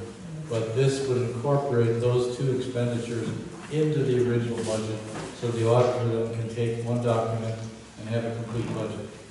So it's just one of those things you have to do. So we have before us for first and final reading, Resolution 2023-09, a resolution of the City Commission of the City of Lake Helen, Florida, approving the final budget amendments for the fiscal year 2022-2023 annual budget, providing an effective date. Got that read into the record. Any discussion on this? Hearing none. I'll call the question. All in favor say aye. Aye. Any opposed? I think you need a motion to approve, don't you? I make a motion we approve resolution 2023-09. Do I have a second? Second. I have a motion from Commissioner Eckert to approve Resolution 2023-09, a second from Commissioner Rutledge. I'll call the question again. Sorry. All in favor say aye. Aye. Any opposed say no. The motion carries again. So he'll have to do the work twice, and that'll be nice. We have next item, or line 10, quasi judicial hearing, certificate of appropriateness. Do we have any ex parte communications? There are no ex parte communications to report from any commissioners. Do I have a motion? Make a motion that we approve the wording of the law and so on. Without objection. Okay. Make a motion that we approve the certificate of appropriateness A through F? Yes, I'm sorry. That's fine. Have a motion, do I have a second? I'll second. Have a motion from Commissioner Bishop, a second from Commissioner Basso to approve the certificate of appropriateness applications, items A through F in the agenda. Any further discussion? Hearing none, I'll call the question. All in favor say aye. Aye. Any opposed, say no. The motion carries unanimously. That moves us very near the end of this stack of paper, if not the end of the meeting. Item 11, public forum. Does anybody wish to speak to the commission? I have no cards in front of me. If you do, this is your chance. Seeing none, we'll move forward to item 12. City Commissioner reports by zone. Zone 1. Nothing at this time, thank you. Zone 2. As everybody knows, next Thursday, we're having our Veterans Day ceremony in front of City Hall at 9 a.m. I'm also going to be announcing the American Legion in Lake Helen, even though the rest of the Legion has already started it in different areas, is going to be starting their Blue Flag program, or Blue Star program. And what that does is any family that has an actively serving military member, we will give them a banner that they can hang either above their mantle, above the person, their military member's picture, or in the front window showing that they have a member in the military. I did send out a Facebook request for information. I only got one back, but it wouldn't give me the information that I needed to give them a star yet. I'll work with them later on that. But it can be anywhere, family member, anywhere from 1 to 5 members. And there are some, the Department of Defense specifies that family members authorized to display the flag include the wife, husband, mother, father, stepmother, or stepfather, parent through adoption, foster parents, children, stepchildren, children through adoption, brothers, sisters, half-brothers, or sisters of members of the Armed Forces of the United States. So if anybody in the public has any relation that's in the military that lives in the Lake Helen and greater Lake Helen area, which includes Cassadaga and out east of town, the border between us and Deltona, and on the north side of town, get hold of the American Legion. We just need to know the name, address, and the names of the military members that the star is going to be designated for. Zone 3. Oh. I already said pretty much everything I was going to say earlier today, other than Commissioner Burton and the rest of the commission will have to appoint a new member to the TPO, because I'll be vacating that spot. That's Zone 4.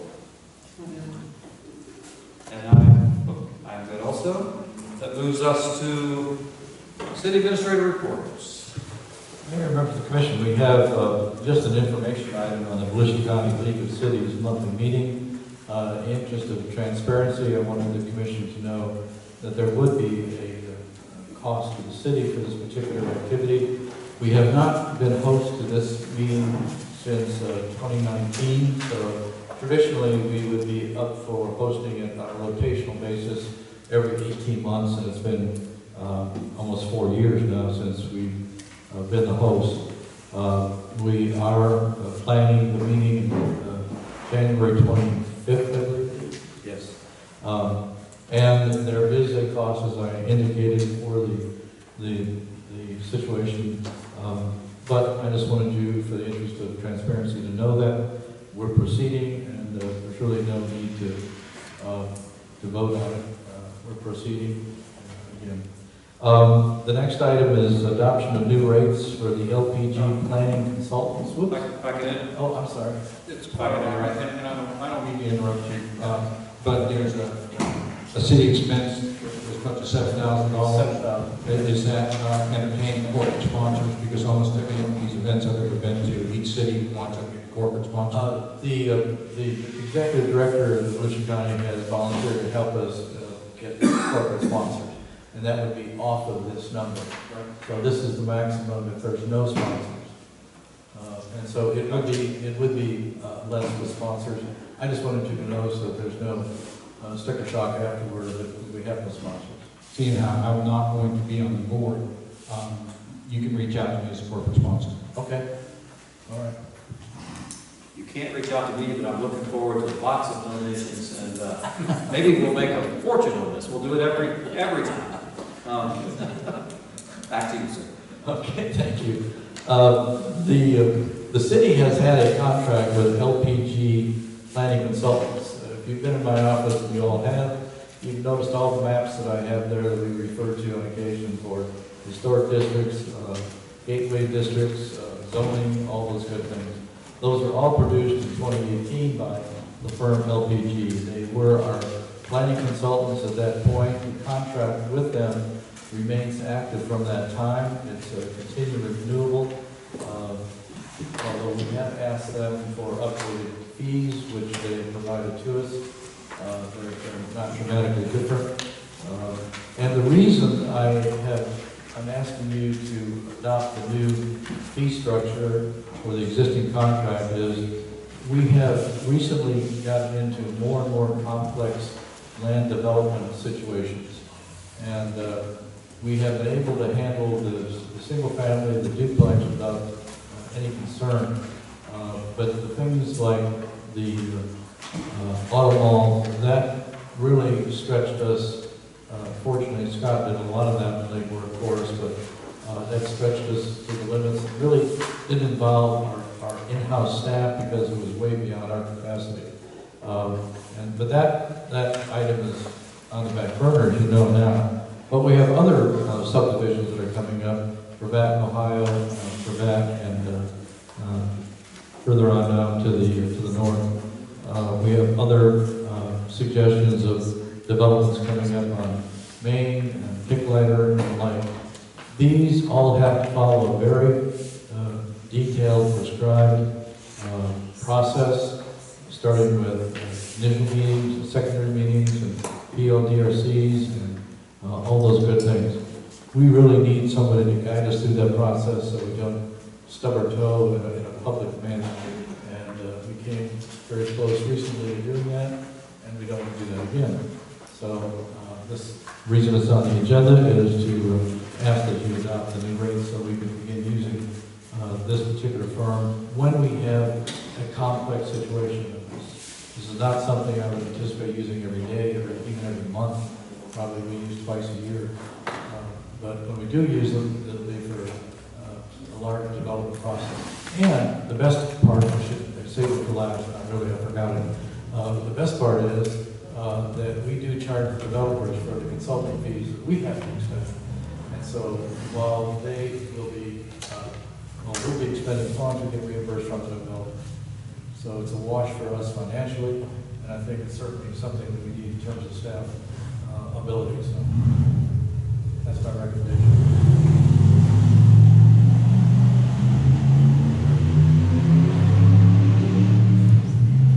Do I have a motion to approve the new contract, which will have additional verbiage added by the city attorney, which will be, I'm sure, brought to our attention if there's any problem with that, for these new rates? Do I have a motion? I'd like to make a different motion, actually. Okay. I would like to make a motion that we postpone this until the contract is available to us, as the last line on this item says contract. The new public records language will be available next Tuesday. We do have a standing meeting for the 16th. I'd like to see if we can, I know it's mainly ceremonial, but I would like to see that we postpone that until the contract is in front of us.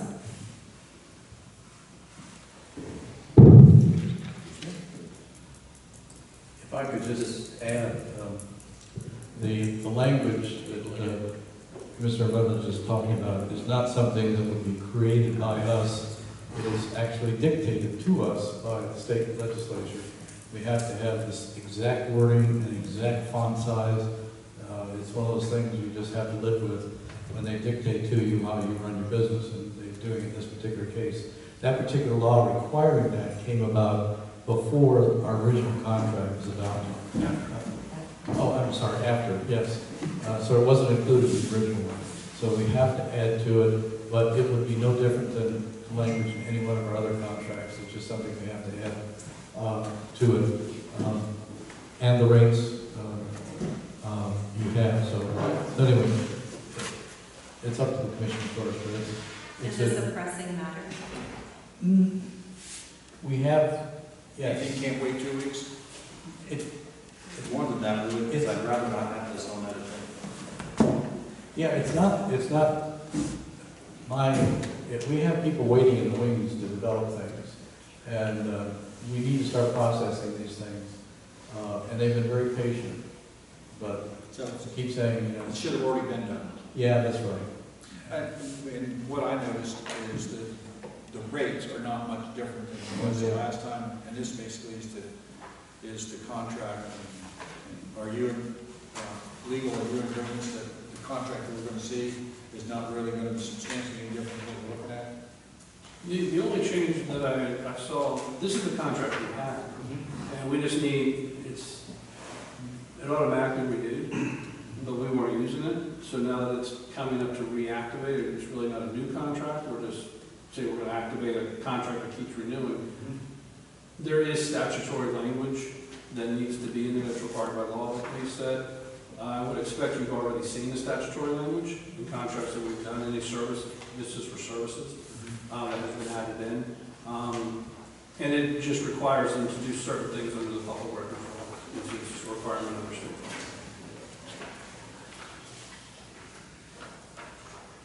And it may be in there because we talked about, it references the attached standard terms and conditions. If we attach our new standard terms and conditions, it might be automatically in there as opposed to the standard terms and conditions that we attached back when the original was. Okay, so I changed what I said. I guess. Just, Okay, that motion did not get a second, so if you want to make it. Okay, I make a motion to approve this with the amended language required by law. I'll second. I have a motion from Commissioner Rutledge, a second from Commissioner Eckert and a second from Commissioner Bassel to approve the contract with the, it's my last name, I'd like to make a motion that all motions tonight be considered to be made by Commissioner Bassel.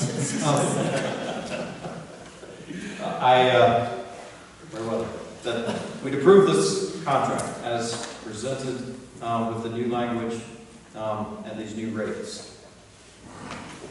Any further discussion? Hearing none, all in favor say aye. Aye. Any opposed say no. The motion does carry unanimously. With Commissioner Bassel second.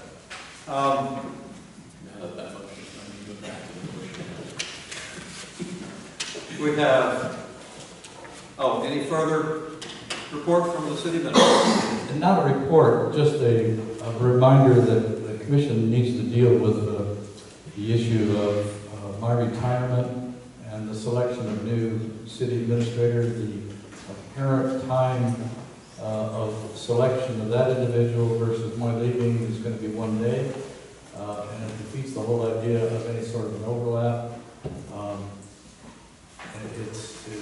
It's up to the commission how you want to handle that.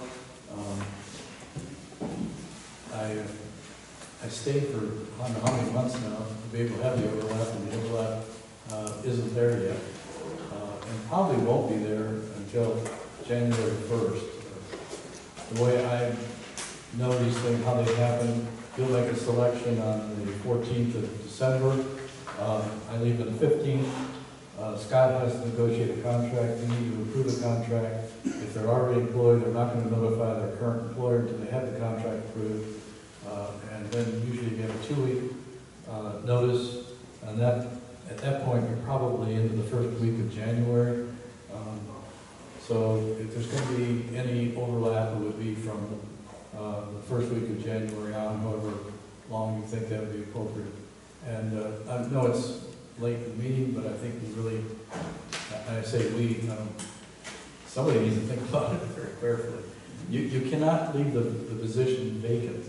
And, you know, if we had any other employee situation, you know, we'd all fill in around that position and it wouldn't be an issue. But this particular position has legal obligations, responsibilities, and authorities that can't be, it has to be delegated to somebody by you. So, Do you have a date in mind? I'm sorry? Do you have a date in mind? I would think January 15th would be. 2 weeks? Yeah, 1 month. If you're talking about me, it's 1 month from what I would normally. Yeah, I'm talking about how much overlap time. Oh, I would hope you could do it in I would say a couple of weeks. Yeah. And you know, it involves virtually everything that I do. Yeah, no, I understand. And the whole concept was to see yeah. that there was some overlap. Exactly. Some passage. And having gone through the process the other way, I can recommend strongly that you do have an overlap. It was an issue that, you know, we really had a tough time before. So anyway, with no overlap. Mayor Lickford?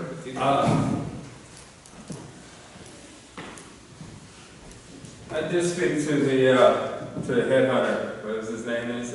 Colin? No, not Colin, Williams. Ron. Ron, yeah.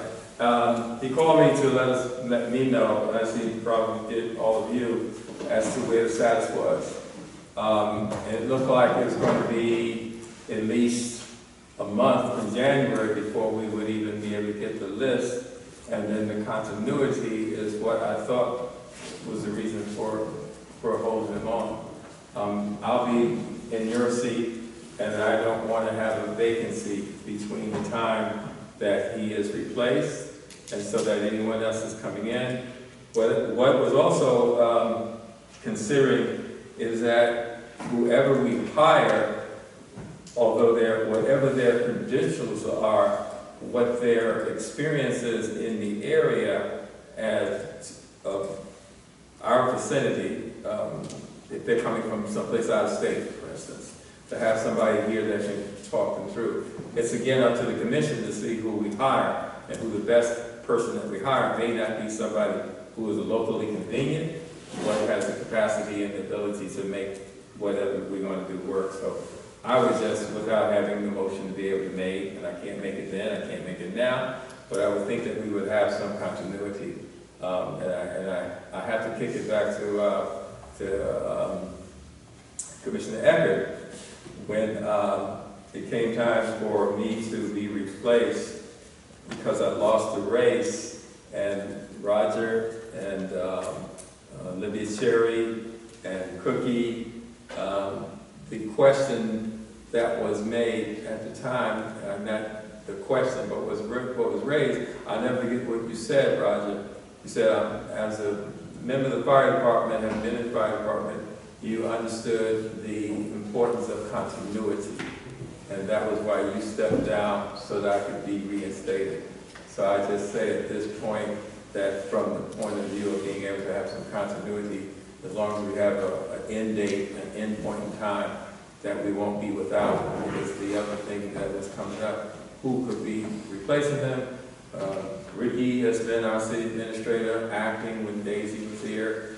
We have a new clerk. I don't know what you would want her to do, or she would want to do it, but I think is whatever that time transition, it shouldn't be anything that we would, even if it's a consultant, to pick up a phone to make a call and have them at least at our disposal for that. That's all I'd say. Stop while you have the mic in your hand. Cookie, you'll be next, but let me ask the city attorney a question. I don't mean to ask you without talking to you first, but this didn't really come up. This is a charter office of the city. I don't know the law, but from a management standpoint, it would be very dangerous for the city not to have somebody designated as city administrator. Does the law speak to it? Does the charter speak to it? I don't think it speaks specifically to not having a vacancy in that position, but it's logically you don't. You know, we have, you know, Lee designates somebody when he's out of town to serve when he's not here in the interim. But you do need somebody, you don't want to leave it vacant. That, you can't do that. There's certain things that the administrator has to do, the signing authority. There's just so many things that could be done. I would want to just clarify, and you know, y'all are making an assumption here that you're going to find somebody in the first round. That may or may not happen. You know, maybe a simple thing so you don't have to keep addressing it is just to say that you extend his term, if he agrees to it, to 2 weeks past the hiring of the administrator. And then it's set. You're here for 2 more weeks after whenever we get the administrator done. We get the administrator done April 15th, you're here to January 1st. If we don't hire somebody until April 15th. I've been through probably the hiring of more administrators than all of y'all combined and city managers. So it never goes the way you think. It doesn't go as quickly as you think. And you have no idea who the applicants are going to be. You get narrowed down to some applicants and they fall out. Your favorite person may be gone by the time you get around to it. So some applicants come in here and just do this to get practice, interview. You don't have no intention of taking the job. They're just doing it for practice. Or they do it for leverage for their employer to get a better job. I mean, we've seen that. So yeah, so I would, just so you don't have to keep readdressing the issue a month here or a month there, I throw that out. But I would want to do an addendum just to make it clear that when it ends, we don't have any of this severance issue. That's probably the biggest thing I would want to make sure of. That when it ends, it ends. You know, and that was the whole idea of this thing. He, in essence, worked off his severance, and now we're going a little bit beyond that. So I just don't want to be. I just want to be clear that there is no potential for a claim for severance, regardless of when it ends. If we're going to extend it beyond, that's the biggest concern I have. And I don't think there will be. I don't think that's what Lee's trying to do. That's just the one thing I want to legally make sure of. But I think it would be a bad idea not to have a city administrator here. And not knowing how long that vacancy would be, you don't know how long that vacancy is going to be. And I would probably be willing to bet on come December 15th, you may still not know. It really wouldn't surprise me. But we'll see. And this is the worst time to do it. You're going to the holidays. So, you know, a lot of people don't work the last 2 months, 2 weeks of the year anyway. So that makes it even harder.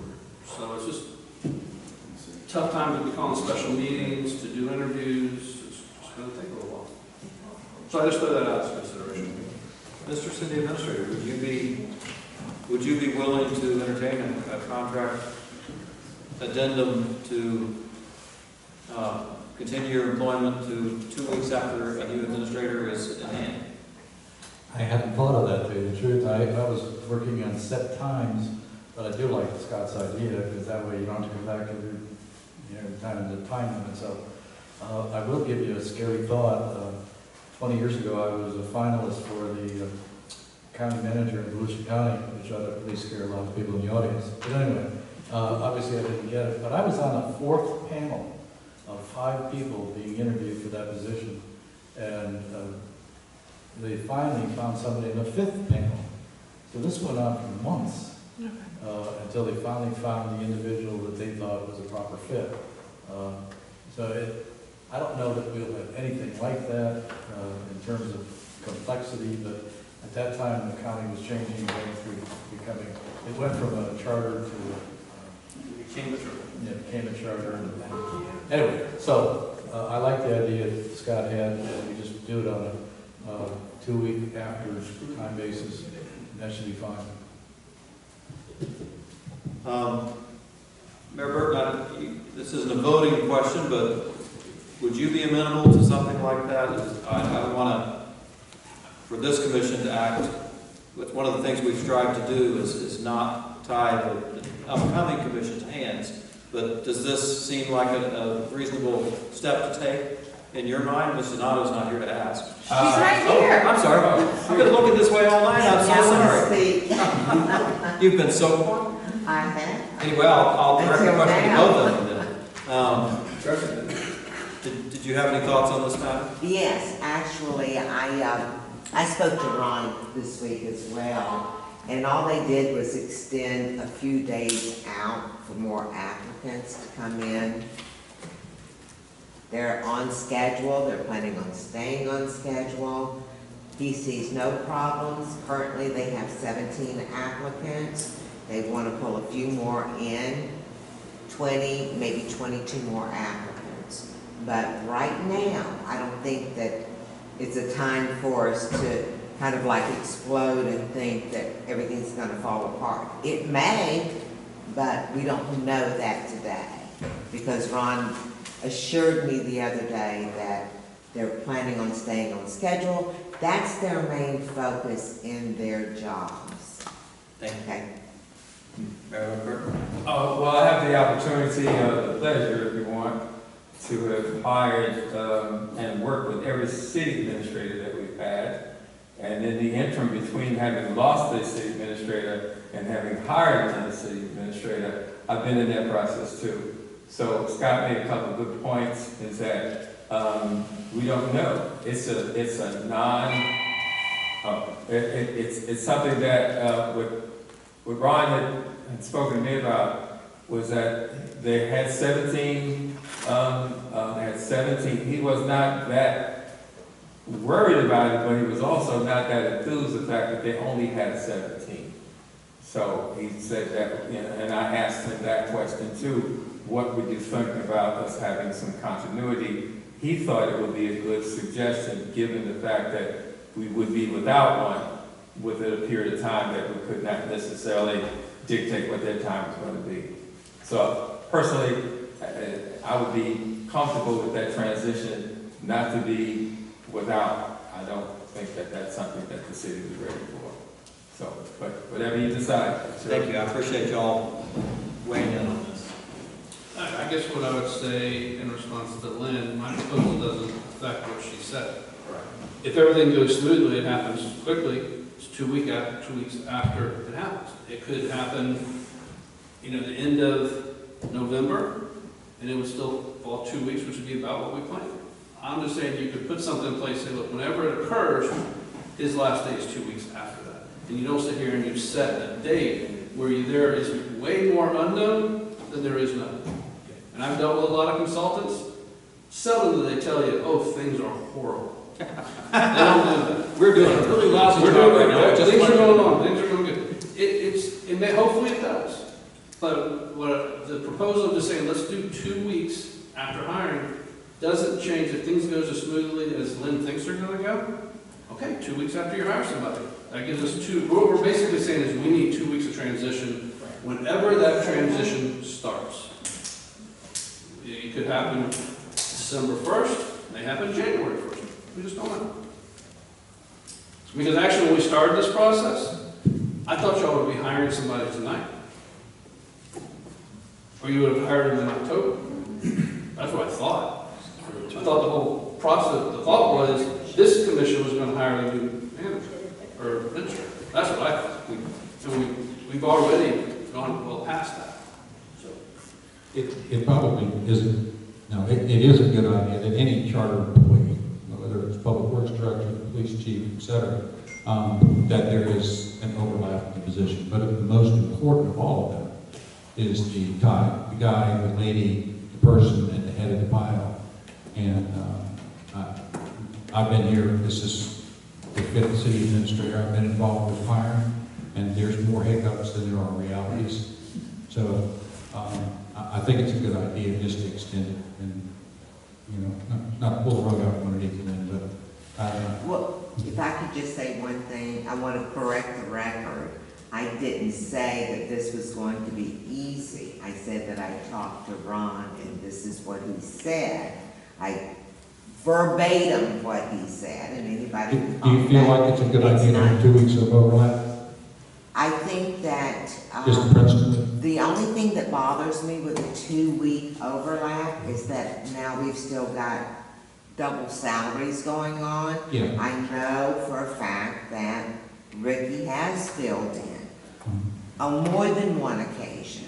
So if he filled in for 2 weeks, we're still paying one salary, he can still take care of his job too. I don't Would see you like that to we weigh in on have that, to. Ricky? No. I think there's your answer. I think filling in for a day or two. We talked about it.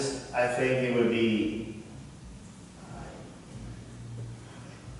No. I just think filling in for like when Becky left, it was not a big deal. You can do it, but there's so much stuff involved with it now. You know, I mean, you have to change like everything for signing. You know, right over me, then back out of me again, and I really don't, the more I think about it, the more I really don't want to get involved with that. I'm kind of happy where I'm at. If it was like a week or something, you were going to do something, I wouldn't care, but it could last a lot longer than that, and that would not be good for the city itself. We could put half in 2 weeks. Did you want to make a motion? Yeah, I'd like to make a motion. He can speak once we make a motion. To go ahead and change the terms of the agreement to the satisfaction of the city attorney, so it winds up being 2 weeks after the new administrator is hired. You want to do it from 2 weeks from the time the new administrator takes office? Takes office, yes. Because there could be a hiring and take office. Yes, I agree. It takes office. Do I have a second? I'll second it. I have a motion and a second to approve an addendum to the current city administrator's contract for an extension to a period 2 weeks beyond the start date of the new city administrator. And is there any further discussion? I have some. I think it would be a really good idea. This is a process, it's a contract, so of course, the city administrator has a say in whether or not he'll agree to it. And as he mentioned earlier, this is his first time this has been brought forward to him. So I know you will have to think about that. I only have one issue, and that is I put my trailer up for sale yesterday. I've got to modify the occupancy date. But I did purposely want to stay with the city, so there would be a transition period. Again, having been in the position, I know the city would be much more benefited from that process than me disappearing and somebody coming in. And I'm not trying to tell you it's an impossible job, but it's complex on a daily basis. So yeah, it works for me. The other thing I was going to say, and many people would understand this, is it is a complicated job. Many of us have held complicated jobs, and to turn that job over to someone who's highly qualified and cover everything that you know within 2 weeks is a big task. To try and go through an interim is an impossible task, realistically. So I think this would be wonderful for the city. I appreciate very much your being willing to do this. That was my 2 cents worth of discussion. Any further discussion? Hearing none, I'll call the question. All in favor say aye. Aye. Any opposed say no. No. Since I think it was 3-2, but I'll double check. Zone 1? Zone 2? No. Zone 3? Yes. Zone 4? No. And I vote yes. The motion does carry. Thank you very much. And I guess that would be December for this. that could be brought to the December meeting. Yeah. Did you raise your hand? Okay.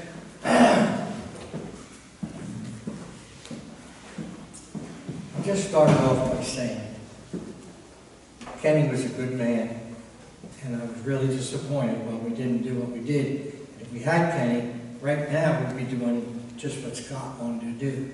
It would be done by now, or close to being now. But the biggest thing is, I go back with Don Trudell, and I was the one that got involved in that whole thing and everything. And believe it or not, Don said to us at the time, as a missionary, he says, Cookie, I'm here for you. Until we get this thing straightened out, I will hang around and we will work it out. And that's exactly what we did and everything. But that gentleman has, as I know right now, at least 3 more projects. I guess it's 3 or maybe 4 projects that have to be done and completed. And there's one thing about it, just like with Don. There has to be somebody. You can't throw it on that lady, you can't throw it on that guy or anything else. You have to have somebody who knows what they're doing, and we can move forward and keep things going. So thank you for your vote, and I think it's a wonderful thing. Thank you, Mr. Cook.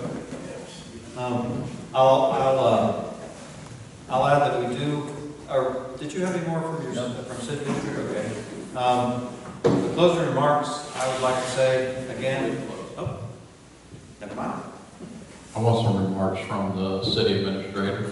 What's the status of the 2nd floor, since I guess the roof is done? Yes. The roof is done. We had an air quality inspector come in yesterday. They promised an air quality inspection report on Friday. There is some belief that we will have it all clear. If it isn't all clear, we'll be able to have a ceremonial meeting on the 16th in the chambers upstairs. So. Any update on the mold removal? We have 2 contract proposals. We had a 3rd come in, and the gentleman didn't believe that it was necessary even to do one. But we've had 2 others come in and inspect and give us proposals, or in the process of giving proposals. And they're rather expensive too. It's not something you can do quickly. It will take probably the entire month between meetings to accomplish it. That's if everything goes perfectly. That's true. When did we ever have that? Anybody? I was just going to have a few closing remarks. It's been an interesting couple of years. We do have quite a few projects moving forward. Most of my 2-year term here has been moving projects forward that were largely already begun. With the water master plan and then the stormwater master plan, and just moving those projects forward. The park, moving forward with that project. That was started before I got here. We're still working towards it. We've broken ground. We're making things happen. It's exciting in many ways that we're getting so much done. It has been very interesting. I really do believe in the future that it would really behoove the city to move to a 4-year term. Nothing ever gets finished at a government level within 2 years. Realistically, a 4-year window, I think, is a much more realistic window for commissioners and mayors to achieve things during their term of office. It's very difficult to start something of any substance and get it through the process and get it done. Within a 2-year window, it's almost impossible for it to be anything of any real substance. So I think in the future, it would really behoove the city. I know it's a charter change, but I hope it will come forward again someday and pass that we move to 4-year terms for the commissioners and the mayor. The other thing I think it would be very nice to pass would be clean up with the law and in the charter, and the moving of hiring and firing to the city administrator position. All 3 of those items we had on the last ballot. I'm hoping that if the future holds those changes for the city, it will make a big difference to the city in the day-to-day operation. And I really do believe the city would be vastly improved if those things passed. I'm hoping that future commissions or future petitions, move that forward. It has been my pleasure to serve, and I thank you for the opportunity. I pray that I've done a good job. Thank you all very much. This meeting is closed.